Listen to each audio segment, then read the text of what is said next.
I'm being joined by our correspondents who've been tracking the developments closely from across the world. From Moscow, we have Julia Chapman. From Brussels, we have Rosie Burchard. And joining us from Beijing today is Patrick Falk. Good evening to all of you.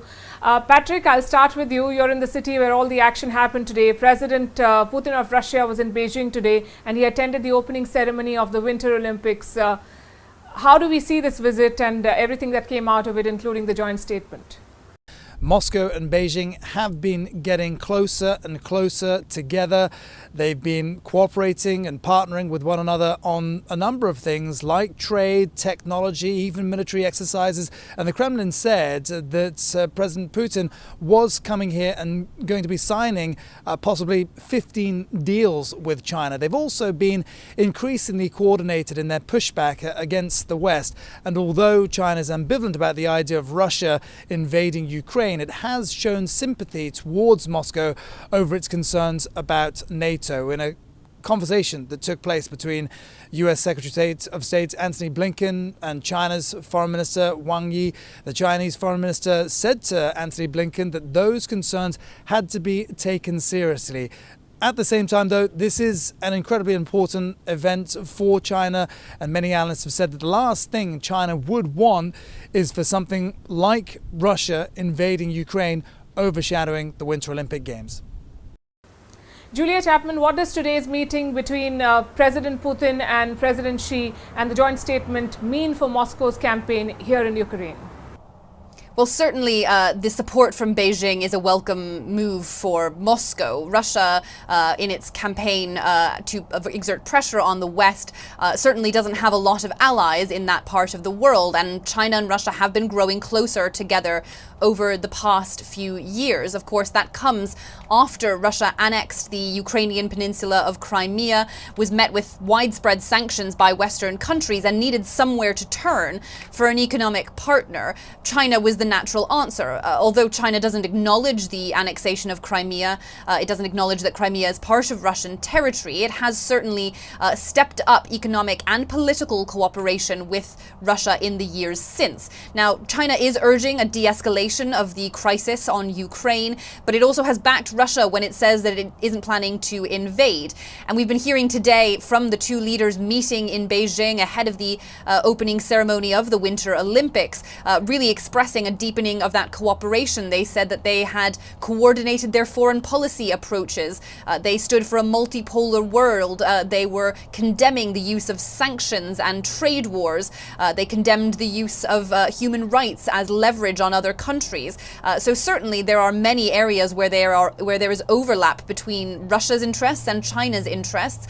And while President Putin may not be getting overt support for any kind of invasion, undoubtedly he will be looking to Beijing for a sympathetic ear, at least on the security guarantees.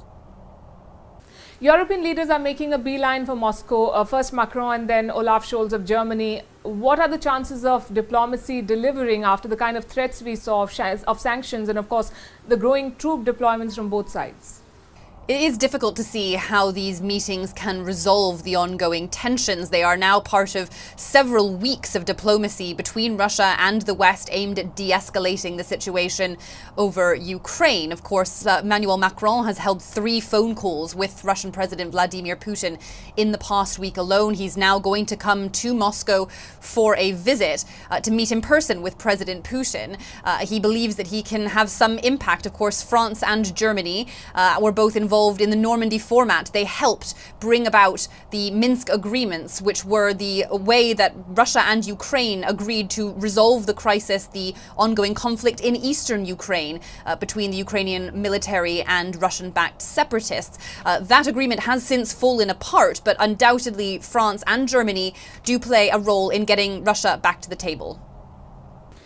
Rosie, Russia and China have closed ranks and they've declared NATO and allies as a threat to regional peace. How does the West view today's developments in Beijing?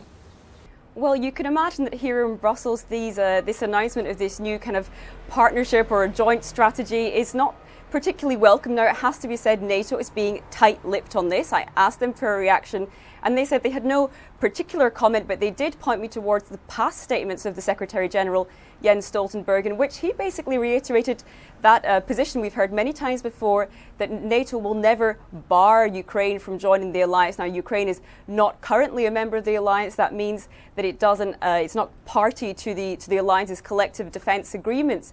And beyond that, here in Brussels, tensions are really rising on all fronts. In the building behind me, the European Commission, its President Ursula von der Leyen, we heard from her this morning some suggestions of what these massive sanctions the bloc has been threatening to slap on Moscow in the case of an invasion might entail. Now, in a newspaper interview, she alluded to export bans, and she also mentioned Nord Stream 2, so that controversial gas pipeline, which, if certified, would funnel gas from Russia into Germany. So tensions rising on all fronts, and we can imagine, as I mentioned, not particularly welcome news here in Brussels.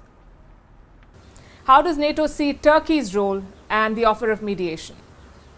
Well, it is interesting. Turkey has been sometimes its role in NATO has been questioned, but here it's true that this might have an interesting role to play going forward. It must be said that NATO is intending to try and keep up the diplomacy. You know, despite this announcement today, NATO does have those offers that it's made to Russia of having a series of NATO-Russia councils around the table with all 30 NATO allies, including Turkey.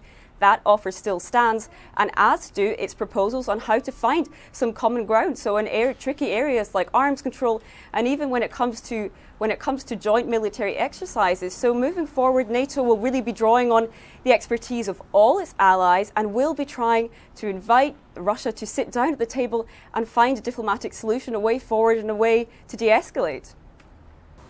Patrick, Rosie and Julia, thanks very much for joining us with those updates.